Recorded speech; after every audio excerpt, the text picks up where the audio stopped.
Kita lihat Matius 28 ayat yang ke-17.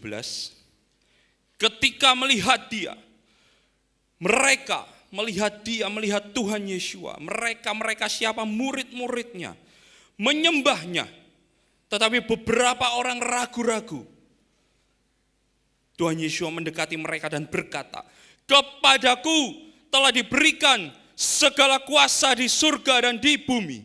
Karena itu pergilah, jadikanlah semua bangsa muridku.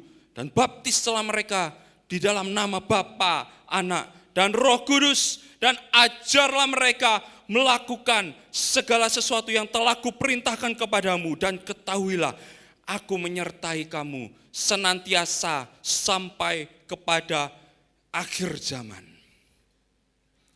Saya mau mengajak kita semua bisa tunduk kepala lagi.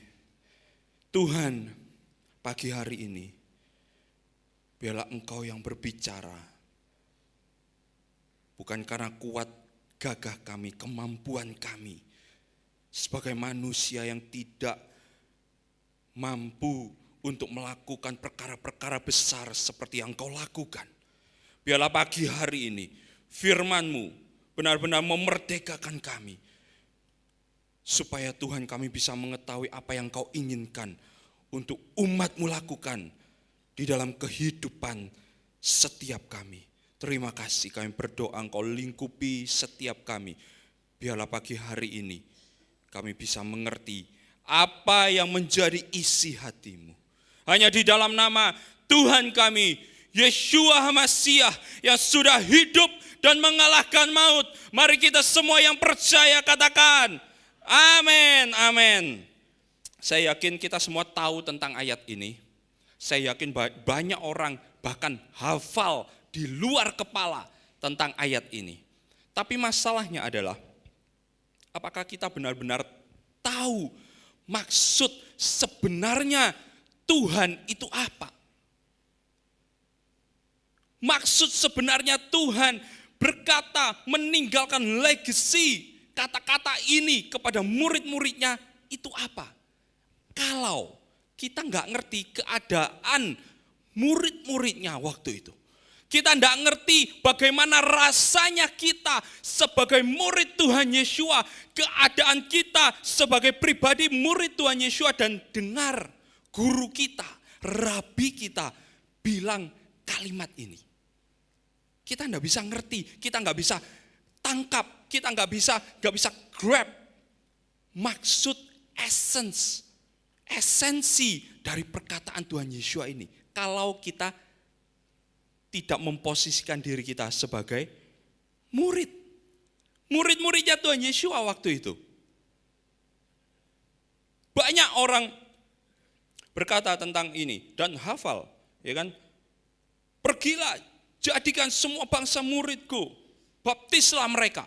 Karena itu ada banyak mengadakan acara-acara mungkin yang kata-katanya kebangkitan, kebaktian, kebangunan rohani.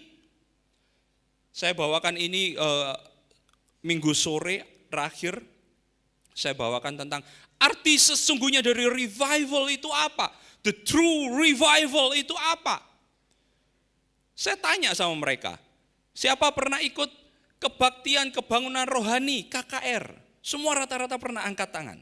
Semua rata-rata yang hadir waktu sore itu angkat tangan, pernah mereka. Mereka pernah menghadiri kebaktian itu. Saya tanya ke mereka, apa yang saudara harapkan saudara datang ke kebaktian itu? Menerima kesembuhan, dapat mujizat, pekerjaan lancar, keluarga dipulihkan, dan lain-lain sebagainya. Salah? Enggak, saya bilang enggak salah sih. Cuman judulnya mestinya kan kebaktian, kebangunan apa? Rohani. Tapi yang diharapkan kok jasmani, saya tanya. Baru semua, iya. Kalau kita mengharapkan kerohanian kita, spiritual kita, roh kita yang dibangkitkan, yang dibangunkan, yang dihidupkan kembali. Kita harus fokuskan pikiran kita ke hal-hal spiritual. Ini yang banyak orang Kristen akhir-akhir ini terutama lewatkan hal-hal semacam ini. Kalau kita baca, saya barusan juga dengar khotbah yang mengambil tema tentang ini. Diambil ayat ini, karena itu pergilah jadikan semua bangsa muridku, baptislah mereka di dalam nama Bapa, Putra dan Roh Kudus. Ditunjukkan saudara, kita sudah baptis berapa orang, kita sudah ini berapa orang, kita sudah menangkan berapa orang. Tapi pertanyaannya, apakah hal yang kita rasa sudah kita lakukan itu juga sama seperti yang Tuhan nilai sesuai dengan firman-Nya? Sesuai dengan firman-Nya. Tujuan pagi hari ini, saya nggak akan bahas kesalahan kita sebelumnya ini apa, enggak. Saya rasa semua tidak ada yang melakukan kesalahan seperti itu dengan sengaja. Tetapi saya yakin di akhir zaman ini Tuhan akan semakin menajamkan umat-Nya yang benar-benar mencari kebenaran Tuhan. Saya yakin Tuhan tidak akan biarkan rencananya itu gagal, rencananya itu tidak terjadi. Tidak. Saya yakin di akhir zaman ini umat yang mencari kebenaran Tuhan akan semakin ditajamkan. Kita akan lihat, bukan berarti yang kita lakukan sebelumnya itu salah semua, enggak. Tapi hanya perlu ditajamkan lagi supaya fokus dan mencapai tujuan yang sebenarnya yang Tuhan mau. Karena kalau enggak, kita merasa kita sudah melakukan, aku sudah melakukan loh. Ini dinamakan Great Commission, amanat agung. Kita terkenalnya kan itu di sekolah, di mana-mana diajari, anak-anak kecil di sekolah minggu kadang-kadang diajari. Ini amanat agung, amanat Tuhan sebelum Tuhan naik ke surga. It means, artinya ini penting, yes. Tapi jangan sampai kita sudah merasa kita melakukan, aku sudah kirim banyak misionaris kemana-mana, aku sudah support banyak pekerjaan misi di mana-mana. Aku sudah lakukan ini, aku sudah lakukan itu, aku sudah baptis puluhan ribu, ratusan ribu orang. Tapi jangan sampai yang kita lakukan dengan berjerih payah, akhirnya Tuhan lihat di atas. Enggak sama, bukan itu maksudku. Wow. Pastikan kita, istilah bahasa sini, cegek. Bukan ini maksudnya. Lo sudah ngelakuin segitu, aku udah capek-capek, aku udah keluarin banyak tenaga, banyak uang Tuhan. Tapi Tuhan bilang, bukan itu maksudku. Wow. Karena itu, kita belajar firman Tuhan, kita mengerti yang sebenarnya apa. Supaya apa? Supaya sama dengan apa yang Tuhan inginkan. Sama dengan apa yang Tuhan maksud. Amin. Amin, yes. Saya akan ajak kita lihat terjemahan lain berkata seperti apa. Tadi kita sudah baca, saya bacakan dari terjemahan LAI. Kita akan lihat sebentar dari terjemahan lain bilang seperti apa. Saya sudah terjemahkan saudara di versi Amplified, katakan seperti ini. Matius 28 ayat ke-17. Dan ini akan memantapkan kita menyembah Tuhan yang benar. Ada orang bilang, kita seharusnya Tuhan Yeshua, mereka bilang Yesus, itu bukan disembah. Ada yang bilang seperti itu, ngomong ke saya. Saya bilang, it's clear, saya bilang. Tidak ada ayatnya, dia bilang. Yang Tuhan Yeshua bilang, sembahlah aku, tidak ada ayatnya. Kalau saya tanya balik kembali, ada ayatnya enggak yang Tuhan Yeshua bilang, jangan sembah aku? Dan yang ada ayat ini saudara. Ini enggak ada hubungannya sih, tapi ini hanya memantapkan iman kita. Bahwa kita menyembah Tuhan yang benar. Dan ketika mereka melihatnya, mereka tersungkur dan menyembah dia. Menyembah Tuhan Yeshua, murid-murid Tuhan Yeshua. Waktu itu menyembah dia. Artinya sebelumnya apakah mereka menyembah Tuhan Yesus? No, saya rasa enggak. Kenapa? Ayat berikutnya menjelaskan. Tetapi beberapa di antara mereka apa? Ragu-ragu. Kenapa? Kalau kita tahu culture bangsa Israel, background dari kepercayaan bangsa Israel, mereka enggak akan menyembah manusia. Mereka enggak akan menyembah pribadi yang lain selain Bapa di surga. Dan di sini beberapa dari mereka ragu-ragu. It makes sense. Kenapa buat mereka? Loh, sebentar. Kita mestinya nyembah Bapa. Kok ini menyembah? Kemudian kalau kita lihat ayat berikutnya, Tuhan Yesus berkata seperti apa? Tuhan Yesus enggak tegur mereka yang menyembah Tuhan Yesus. Tuhan Yesus enggak bilang, jangan sembah aku. Sembah Bapa di surga. Enggak. Tuhan Yesus bilang seperti apa? Mendekati mereka, memecah keheningan. Berkata kepada mereka, semua otoritas, seluruh kuasa dari pemerintahan di surga dan di bumi telah diberikan kepadaku. Saudara ingat ayat ini dari mana? Saya pernah bahas tentang Son of Man. Saya pernah bahas tentang Son of God, Messiah sama Son of Man. Kalau saudara lihat Daniel 7, Son of Man, itu adalah pribadi Tuhan Yesus. Dan Tuhan Yesus sudah dimuliakan, dia sudah mati di atas kayu salib dan dia bangkit dan tetap hidup sampai hari ini. Lihat yang Tuhan Yesus katakan. Tuhan Yesus mengutip dari Daniel pasal yang ke-7. Semua otoritas dari pemerintah di surga dan di bumi telah diberikan kepadaku. Ayat berikutnya berkata seperti ini. Maka pergilah, jadikanlah murid-murid dari seluruh bangsa. Cetaklah, bangkitkan murid-murid dari seluruh bangsa. Bukan berarti jadikan semua bangsa yang ada di dunia ini jadi muridku. Paham ya bedanya? Jadikan semua bangsa yang ada di dunia ini muridku. Berarti semua yang tinggal di dunia jadi muridnya Tuhan Yesus. Tapi Tuhan Yesus bilang seperti ini. Jadikanlah murid-murid, bangkitkanlah murid-murid dari segala bangsa. Baptislah mereka ke dalam nama.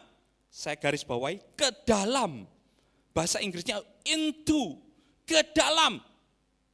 Ke dalam nama Bapa dan Putra dan Roh Kudus, ajarlah mereka untuk melakukan seluruh yang kuperintahkan kepadamu dan lihat, aku menyertai engkau sepanjang masa. Sepanjang masa artinya apa di situ? Terus menerus, kekal, selaras dan di setiap kejadian. Artinya apa? Kalau kita disertai Tuhan Yesus, dimanapun kita berada kita akan selaras dengan jalan Tuhan.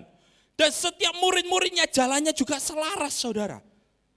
Ini yang saya kaget. Hari-hari ini di seluruh pelosok dunia Tuhan sedang bangkitkan. Orang-orang yang mencari kebenaran Tuhan dan jalannya, pandangannya selaras, saudara. Sampai kepada ujung dan berakhirnya zaman. Amin. Saya juga ambil dari Complete Jewish Bible. Saya sudah terjemahkan juga, next. Karena itu pergi dan jadikan orang-orang dari seluruh bangsa menjadi murid Talmidim. Bisa ulangi sama-sama saya, Talmidim.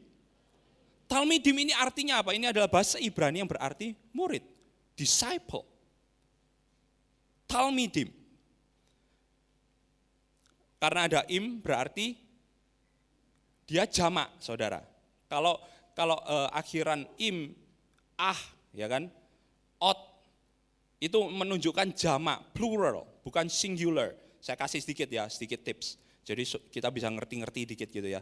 Jadi kalau misalnya ini kata dasarnya adalah talmid. Talmid artinya murid. Kalau talmidim artinya murid-murid. Karena apa? Karena gendernya adalah maskulin. Murid maskulin. Jadi gender belakangnya imbuhannya adalah im, talmidim. Saya tanya, misal kata apa? Ini ada yang ini. Kuda, bahasa Ibraninya apa? Sus. Sus. Bukan sus yang dimakan itu, saudara, bukan. Sus. Kuda, singular. Singular dan maskulin. Kalau dia kuda-kuda jantan gitu. Apa? Susim. Betul, susim. Gampang ya, gampang. Kalau kuda cewek satu, itu tambahannya, saya belum kasih tahu ya, tambahannya itu berarti susah. Susah saudara. Kuda cewek singular, susah katanya, ya kan? Kalau plural, susot. Sama, sapi itu par. Par kalau sapi jantan satu par. Sapi jantan banyak, sapi jantan parim. Kalau sapi betina satu, singular, parah. Susah parah gitu ya saudara.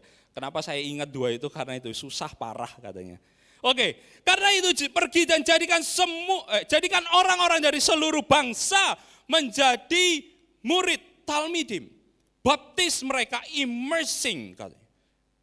Kata yang dipakai di Complete Jewish Bible bukan baptizing, tapi immersing. Karena apa? Immersing, kita tahu immersing kalau dalam perjanjian lama itu mikveh. Mikveh itu adalah culture dari orang Israel. Mikveh. Dan mereka saat mikveh mereka tenggelamkan semua tubuhnya sampai ke ujung kepala.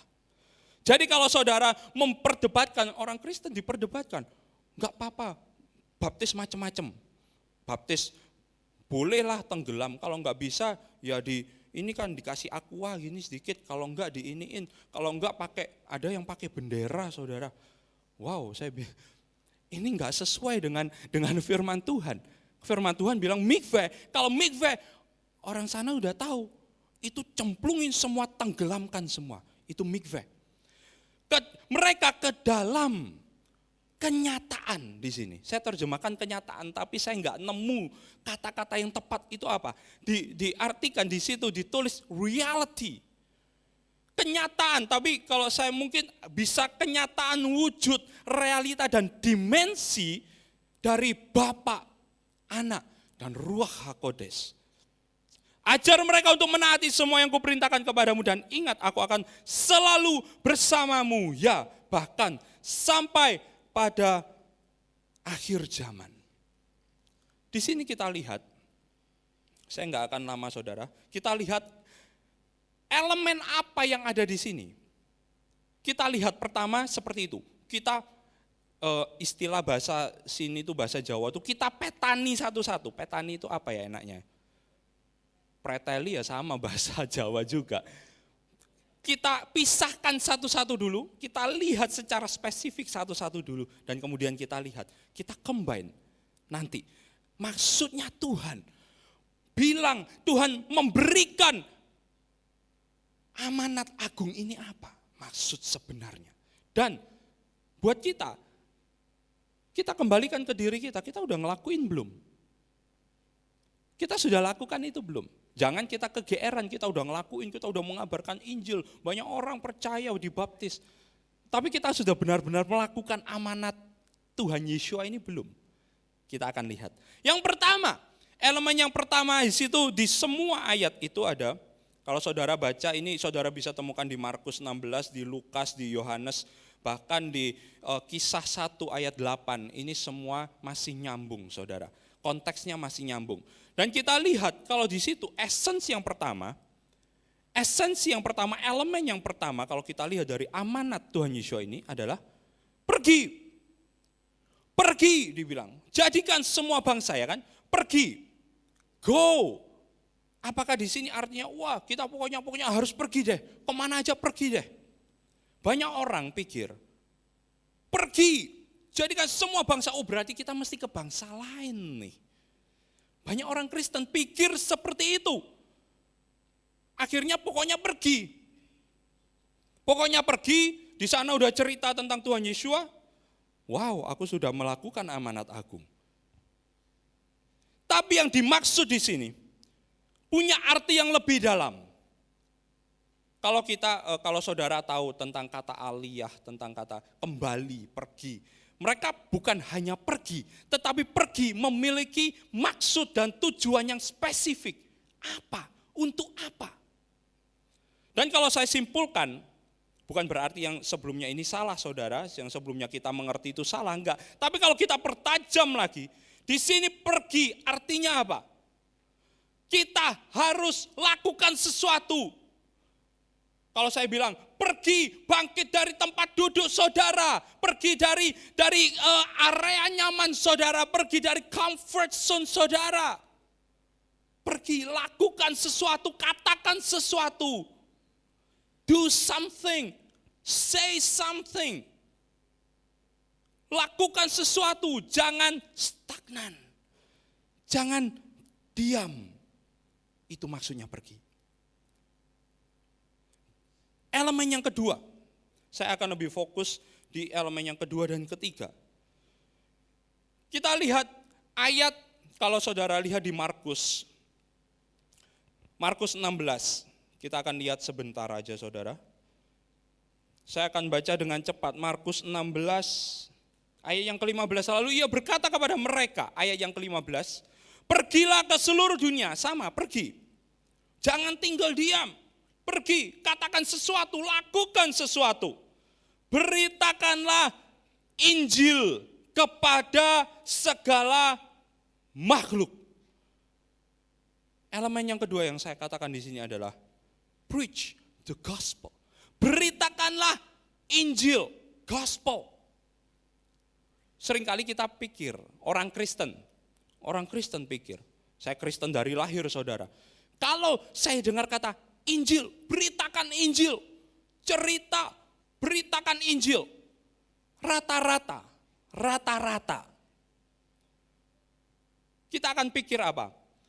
Oh, kita memberitakan, kamu tahu enggak?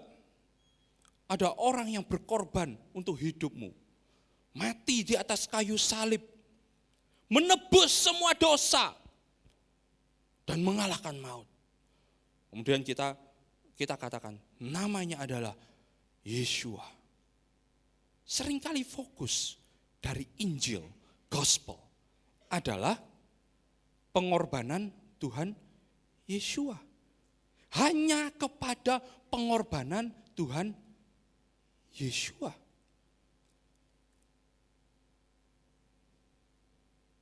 Tapi kalau kita lihat sebenarnya, saudara, kita akan lihat sebenarnya. Maksud di sini beritakanlah Injil, preach the gospel.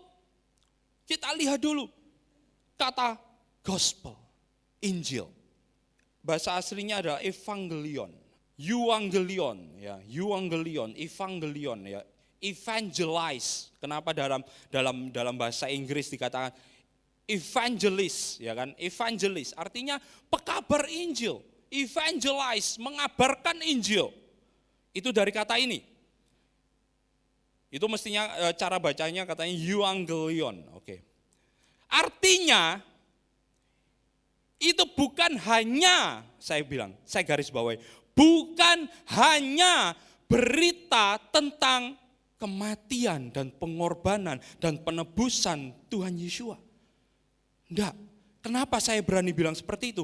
Kalau saudara baca di dalam Yesaya 61 ayat yang pertama, dan saudara cross reference dengan Septuaginta, di situ kata sama yang dipakai,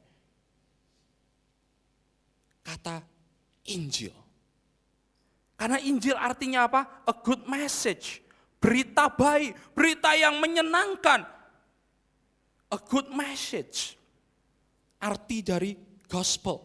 Dan kalau saudara perhatikan baik-baik, kalau berita tentang Injil hanya tentang kematian, pengorbanan Tuhan Yeshua di atas kayu salib menebus seluruh manusia, itu adalah pekerjaan yang paling besar yang dilakukan Tuhan Yeshua, yes.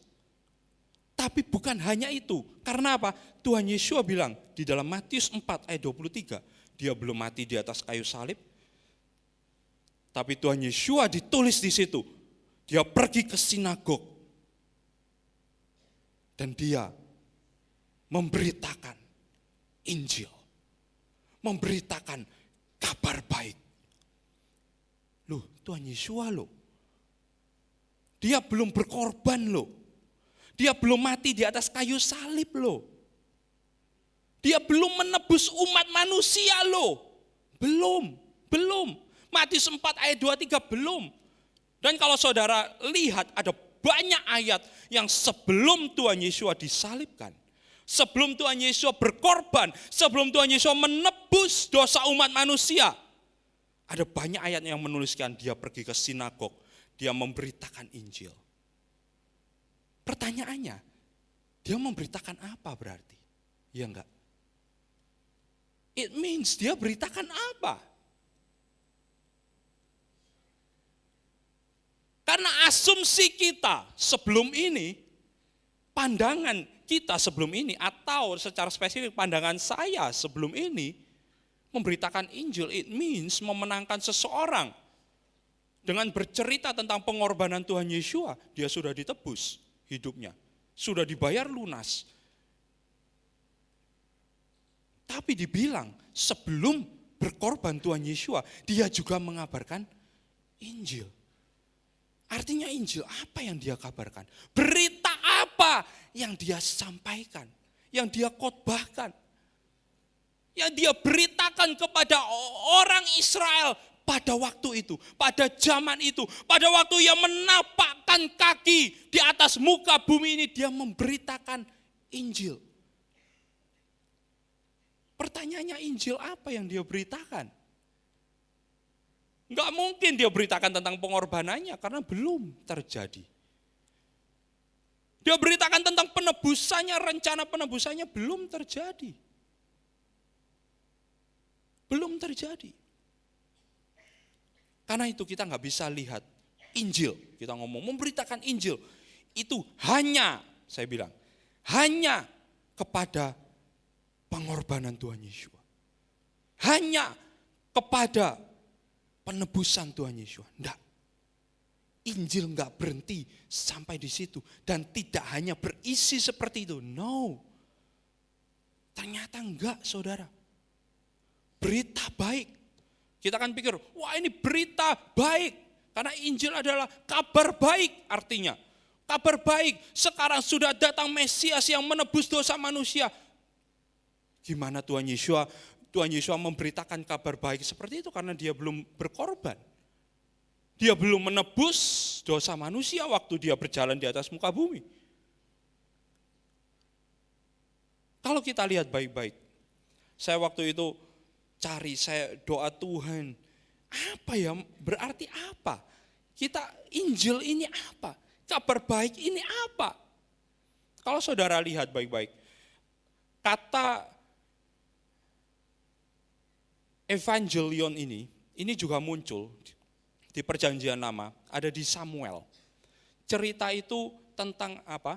Tentang ada seseorang yang membawa kabar kepada Daud bahwa Raja Saul sudah mati. Dan itu disebut itu Injil.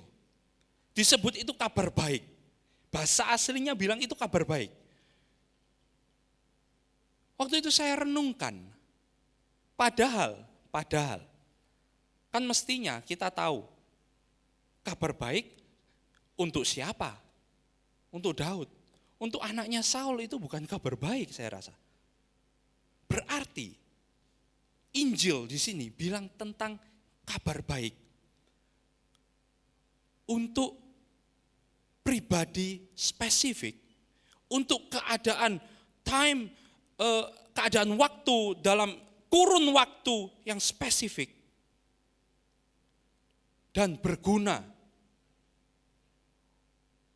untuk sebuah komunitas yang spesifik. Karena itu kita harus tahu, Tuhan Yesus sendiri bilang, waktu ada perempuan dari Gentiles, dia mendatangi Tuhan Yesus, Tuhan sembuhkan anakku. Tuhan Yesus bilang, enggak bisa. Aku datang untuk bangsa Israel. Tuhan Yesus bilang seperti itu. Berarti tujuan Tuhan Yesus waktu dia datang membawa kabar baik, membawa Injil yang dia beritakan sebelum dia mati di atas kayu salib adalah untuk bangsa Israel. secara spesifik. Itu yang saya cari waktu itu. Berarti Tuhan Yesus ini memberitakan apa? Karena kita tahu yang dia khotbahkan bukan melulu tentang rencana Tuhan di masa depan untuk Tuhan Yesus. Rencana Tuhan bahwa dia harus berkorban, bahwa dia harus disalibkan, bahwa dia harus menebus dosa umat manusia, bukan hanya seperti itu. Kita tahu dia khotbah banyak. Misal, perumpamaan. Waktu Tuhan Yesus berkhotbah dan memberikan perumpamaan tentang harta yang terpendam. Apakah itu berbicara tentang pengorbanannya dia? No. Itu tidak berbicara tentang pengorbanannya dia. Atau di Matius 5, dia khotbah di atas bukit tentang ucapan bahagia, beatitudes. Apakah dia sedang berbicara tentang pengorbanannya di atas kayu salib, penebusannya? Enggak.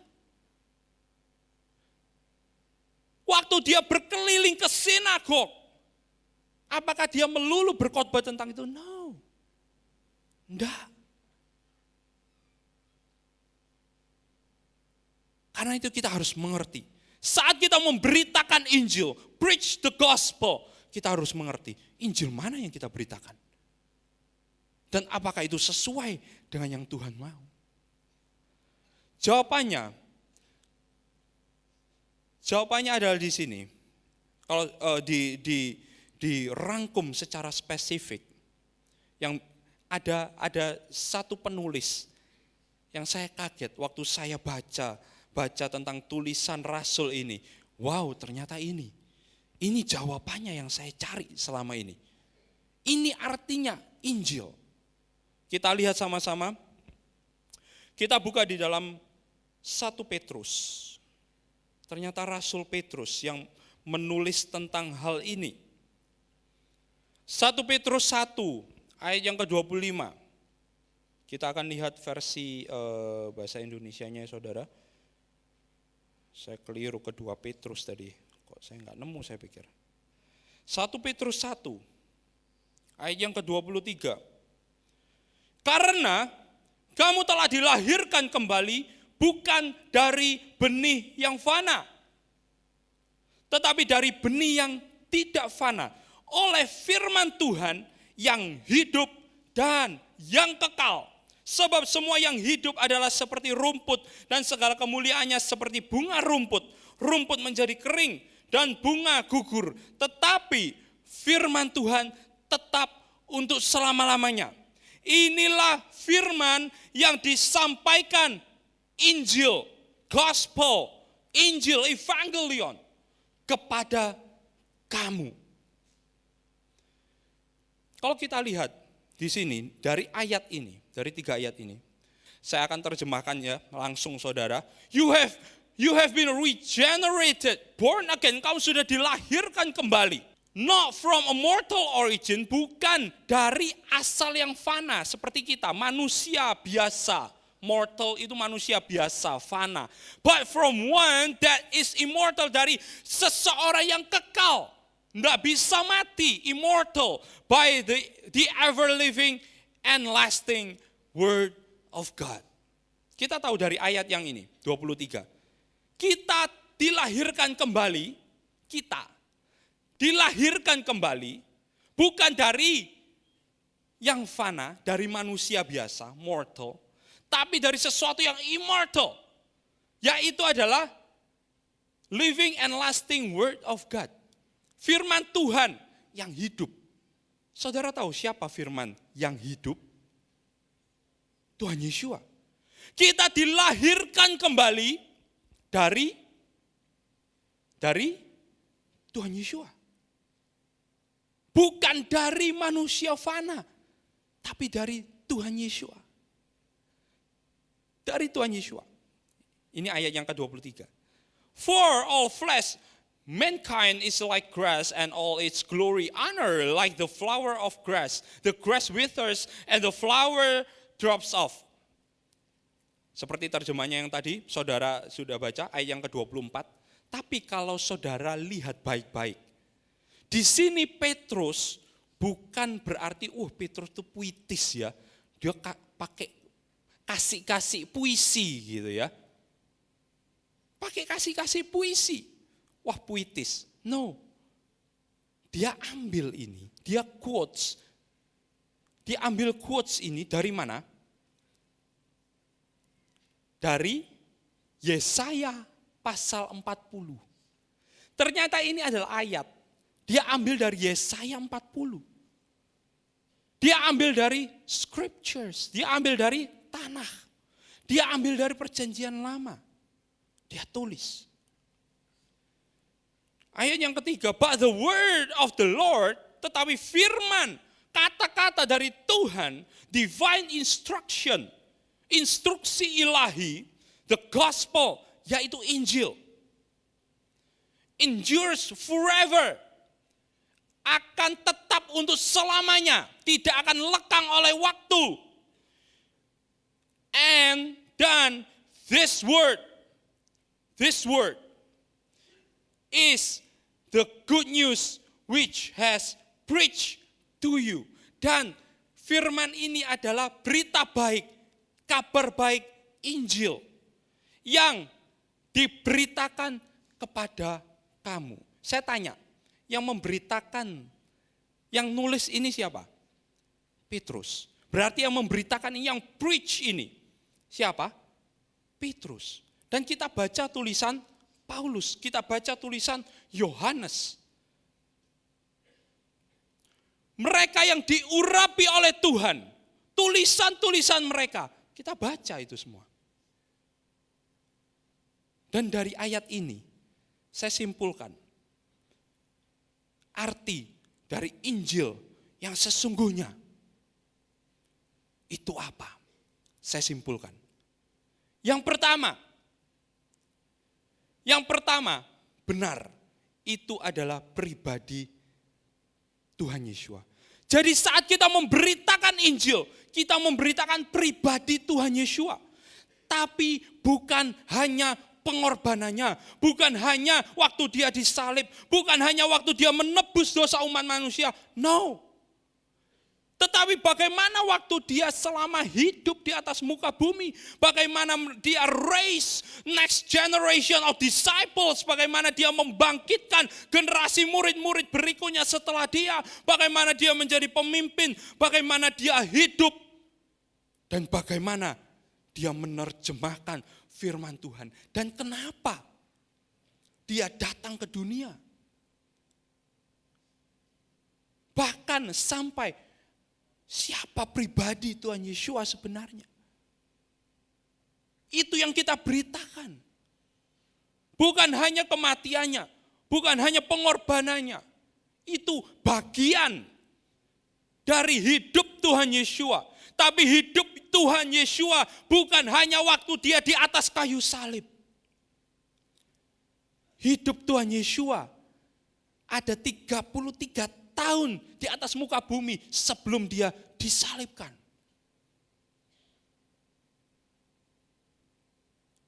Dan itu yang kita beritakan.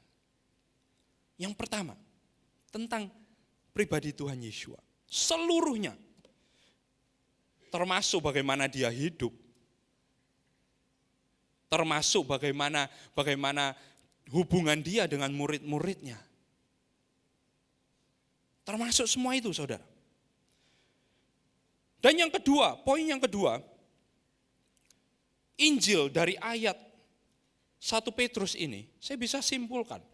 Injil itu juga berarti scriptures, tanah, perjanjian lama, tanah, Torah, kitab para nabi, dan tulisan-tulisan.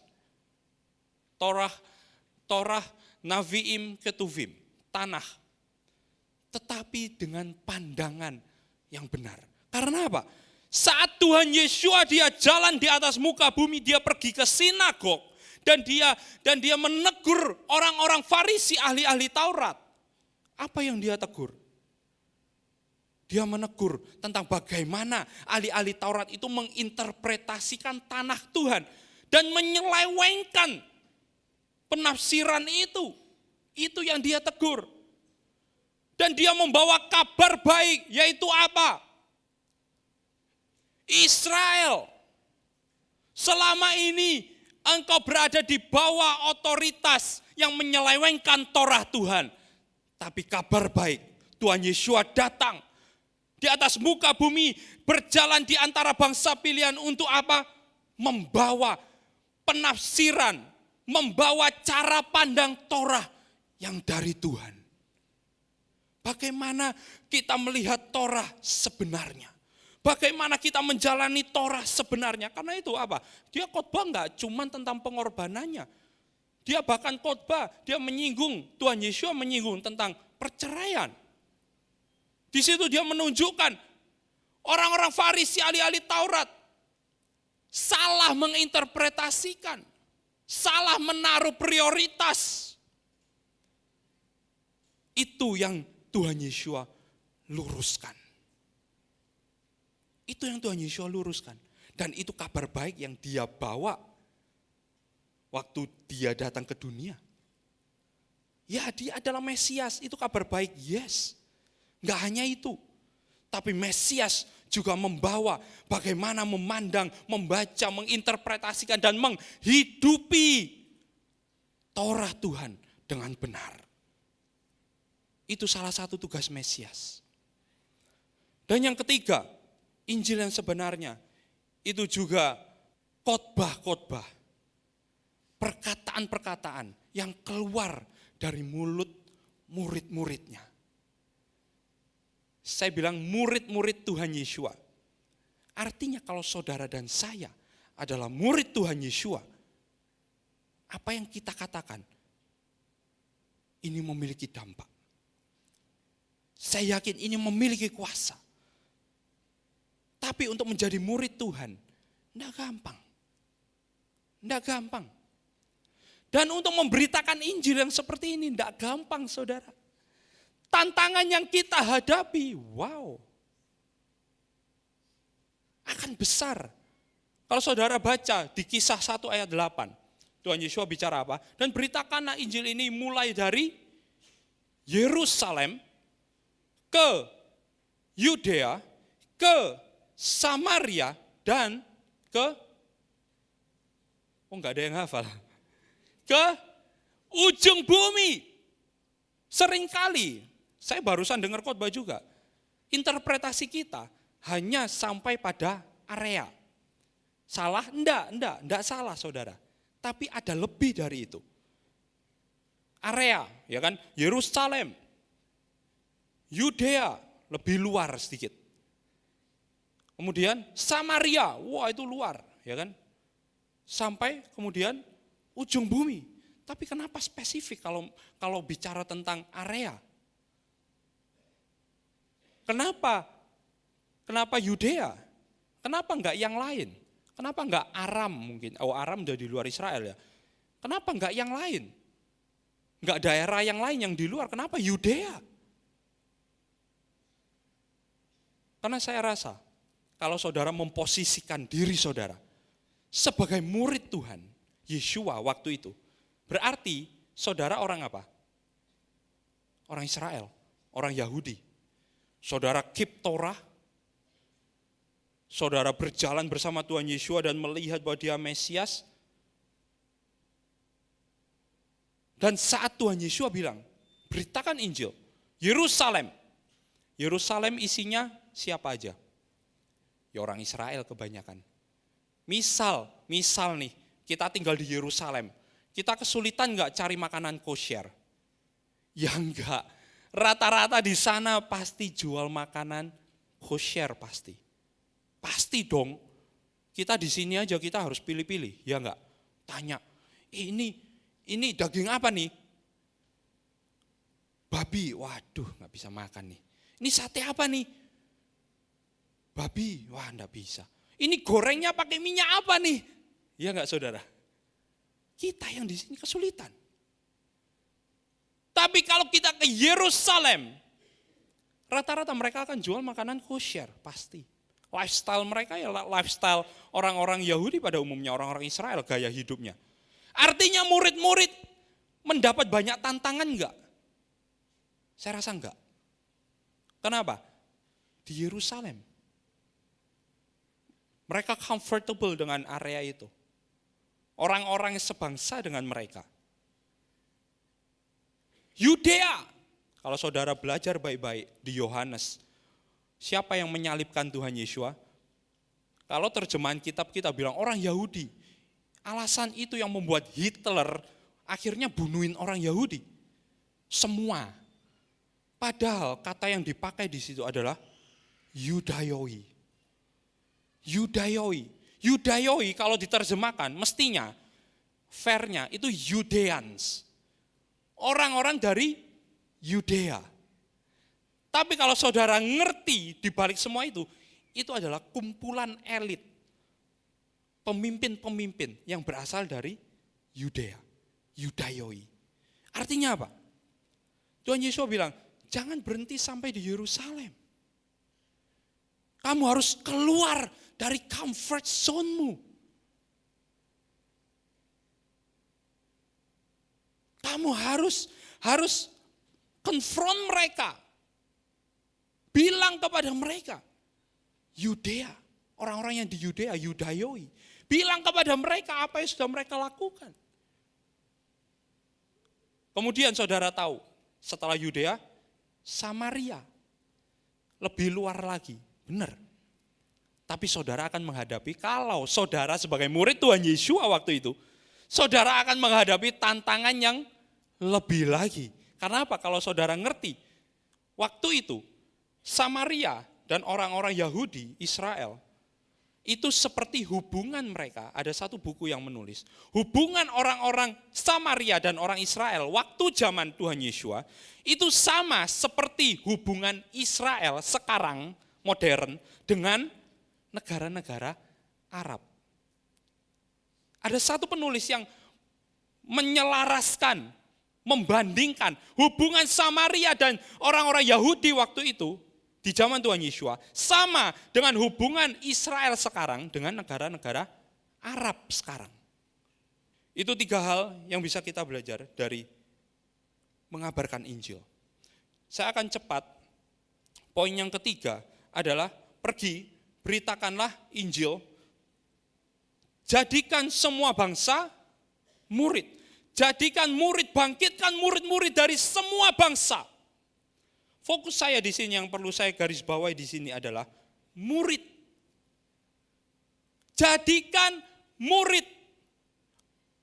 Ada banyak mungkin kita sudah baptis seseorang.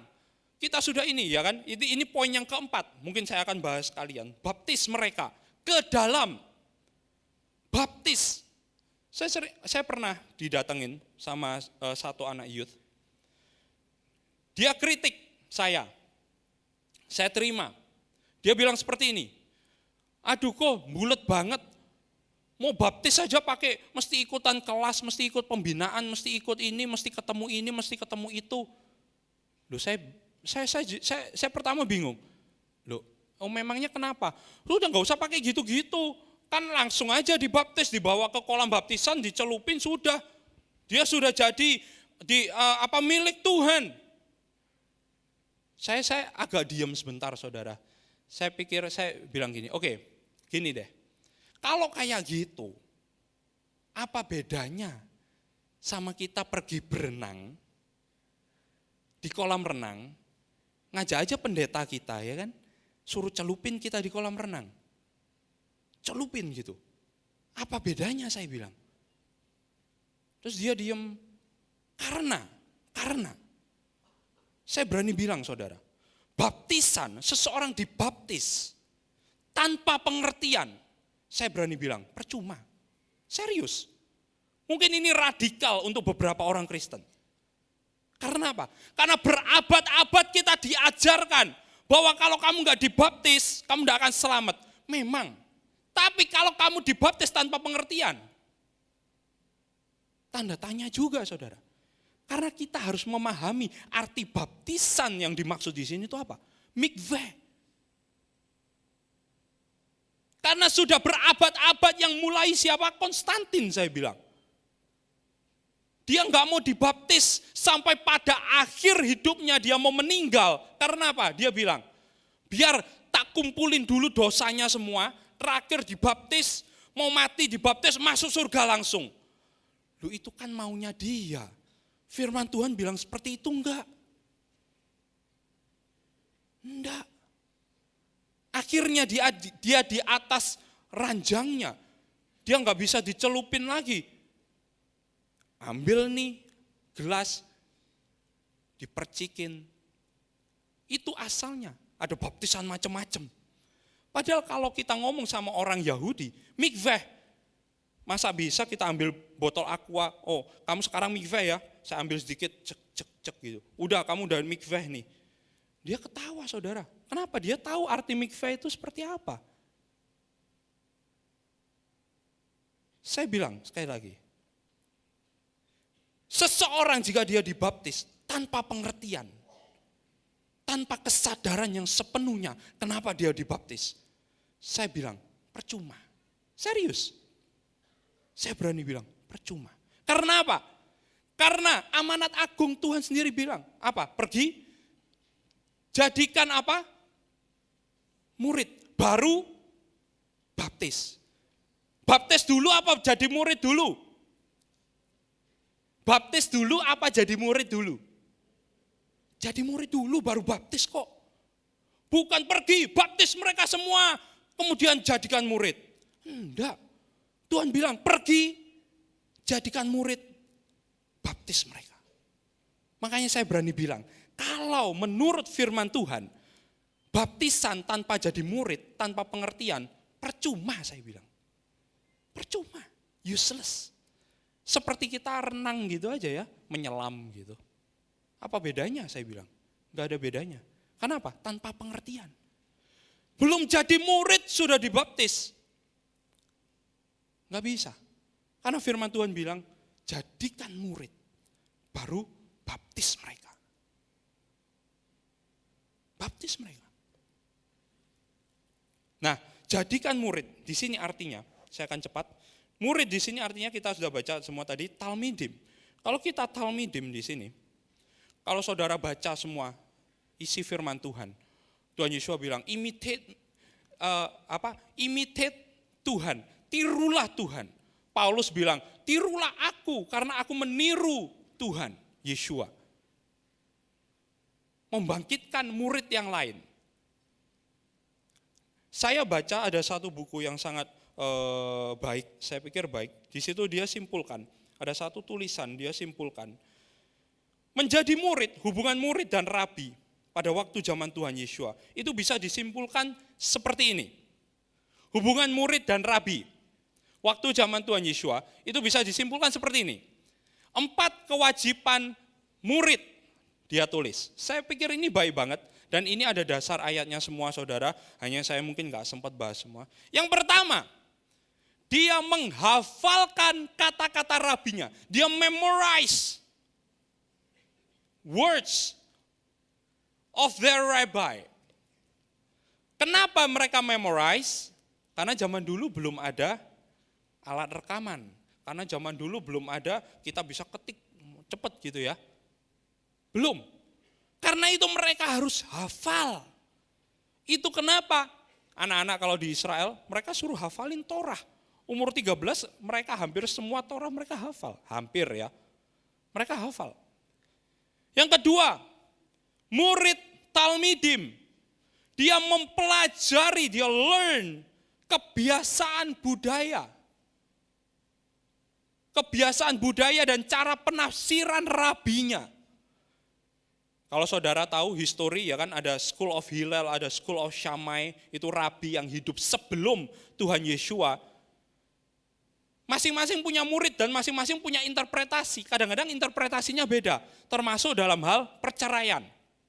Mereka beda, benar-benar beda. Yang satu bilang, kamu menceraikan seorang istri alasan apa aja boleh.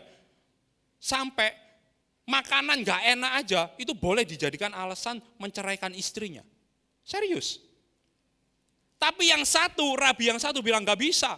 Kecuali alasan moral, kamu gak bisa menceraikan istrimu. Kalau istrimu masak gak enak, ya gak bisa dong kamu ceraiin gara-gara masakan gak enak. Tapi rabi yang satu bilang bisa. Nah ini maksudnya seorang murid, itu mempelajari kebiasaan budaya dan cara penafsiran rabinya. Menafsirkan apa? Menafsirkan Torah, menafsirkan tanah. Dan siapa rabi kita? Tuhan Yeshua. Kita harus tahu budayanya Tuhan Yeshua apa, cara hidupnya seperti apa, dan caranya dia menafsirkan Torah itu seperti apa. Yang ketiga, meniru, imitate, meniru segala tindakan, action dari rabinya. Jadi rabinya bertindak apa? Kalau rabinya makan kosher, ya kita ikut kosher dong. Kalau rabinya merayakan Sukot, berarti muridnya seharusnya ngerayain Sukot juga. Saya bingung, ada banyak yang bilang Tuhan Yesus itu rabi, tapi dibilang ngerayain Sukot kayak orang Yahudi kamu. Saya bingung juga. Karena Tuhan Yesus ngerayain, jelas ayatnya ada banyak. Yang keempat, dia raise up, membangkitkan, mencetak murid-murid lebih banyak lagi. More disciples. Saya rasa ini sangat baik, dia menyimpulkan dalam 4 hal ini yang bisa kita ngerti. Ini adalah hubungan murid dengan rabi, talmidim dengan rabi, waktu zaman Tuhan Yeshua. Bukan seperti sekolah sekarang. Kita pikir, wah kita jadi muridnya Tuhan Yeshua kayak sekolah saudara. Datang, oke belajar, dengerin gurunya, pulang. Setiap hari. Gurunya mau ngapain ya enggak tahu. Jadi mirip seperti gurunya enggak juga. Ini beda dengan hubungan talmidim dengan rabi waktu zaman Tuhan Yesus. Tuhan Yesus sendiri bilang, karena itu kasihilah satu dengan yang lain supaya dunia melihat bahwa engkau adalah murid-muridku. Artinya apa? Kalau orang lain ngelihat murid-murid, ngelihat seseorang, dia bisa tahu, oh ini muridnya siapa. Oh ini orang ini punya rabi namanya ini. Dia tahu. Kenapa? Ngelihat dari hidupnya, mungkin cara dia makan, cara dia melakukan sesuatu, dia tahu. Oh kamu pasti muridnya ini deh. Dia tahu. Karena apa? Karena rabi mengajarkan hidupnya dan hidupnya rabi itu ditiru oleh murid-muridnya. Karena itu kalau kita mundur lagi. Amanat agung bicara apa? Pergi, jangan diam. Beritakan Injil. Injil yang mana? Semua. Saya sering kali bilang gini pada orang-orang. Karena orang-orang bilang gini, kita nggak bisa mau menyamai Tuhan. Loh siapa juga yang mau menyamai Tuhan? Tuhan itu memiliki pribadi yang tidak bisa kita mengerti. Kadang-kadang firman Tuhan ini yang nggak bisa kita mengerti. Jawaban itu saya peroleh karena apa? Kalau saya bilang, loh kenapa kok ayat ini sama ayat ini itu bertentangan? Kalau ini memang firman Tuhan, kan harusnya selaras, sama, saya bilang. Dia jawab, kita tuh nggak bisa ngerti. Firman Tuhan semuanya, kita nggak bisa ngerti. Saya pikir, nggak make sense. Kenapa? Saya rasa Tuhan lebih pintar dari kita. Saya rasa Tuhan tahu kalau dia kasih firman, dia kasih tulisan-tulisan, dia ilhami seseorang. Dan seseorang itu tulis nabinya, murid-muridnya. Seseorang itu tulis dan menjadi Alkitab kita sekarang. Saya berani bilang, seharusnya Alkitab kita ini bisa dimengerti dengan akal kita. Kenapa? Tuhan kasih ke kita kok. Memang Tuhan itu pribadi yang melampaui akal kita. Kita nggak bisa akal kita mengerti Tuhan nggak bisa. Nah Tuhan tahu apa yang tidak bisa kita mengerti, nggak akan dikasih sama Tuhan.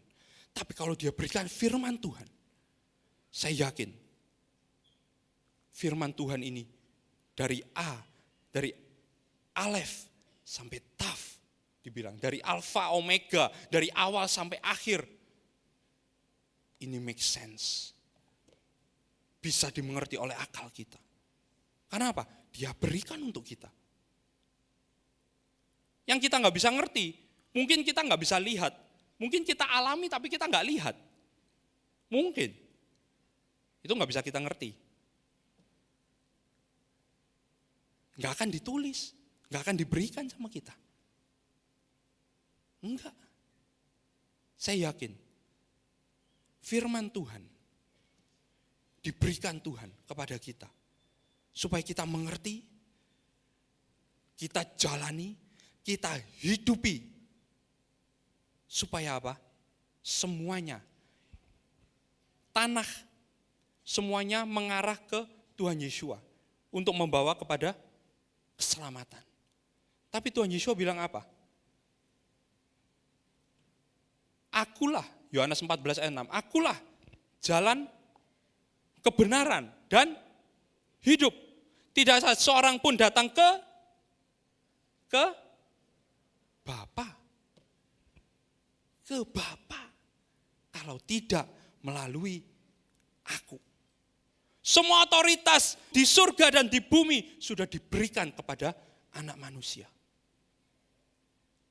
Ada seseorang yang dia nggak ngakuin Bapak. Dia cuma bilang, pokoknya ke Tuhan Yesus aja. Ke Tuhan Yesus, ke Tuhan Yesus. Loh, Tuhan Yesus bilang, akulah jalan kebenaran dan hidup, tidak ada seorang pun datang ke Bapa. Kalau tidak melalui aku. Tuhan Yesus bilang, di rumah siapa? Bapakku, bukan rumahku. Di rumah Bapakku. Aku menyediakan banyak tempat. Tuhan Yesus memimpin kita ke Bapa. Tapi ada orang juga kebablasan, saudara. Bilang, bukan Tuhan Yesus. Tuhan Yesus itu cuma nabi biasa. Jangan disembah. Kita harus ke Bapa.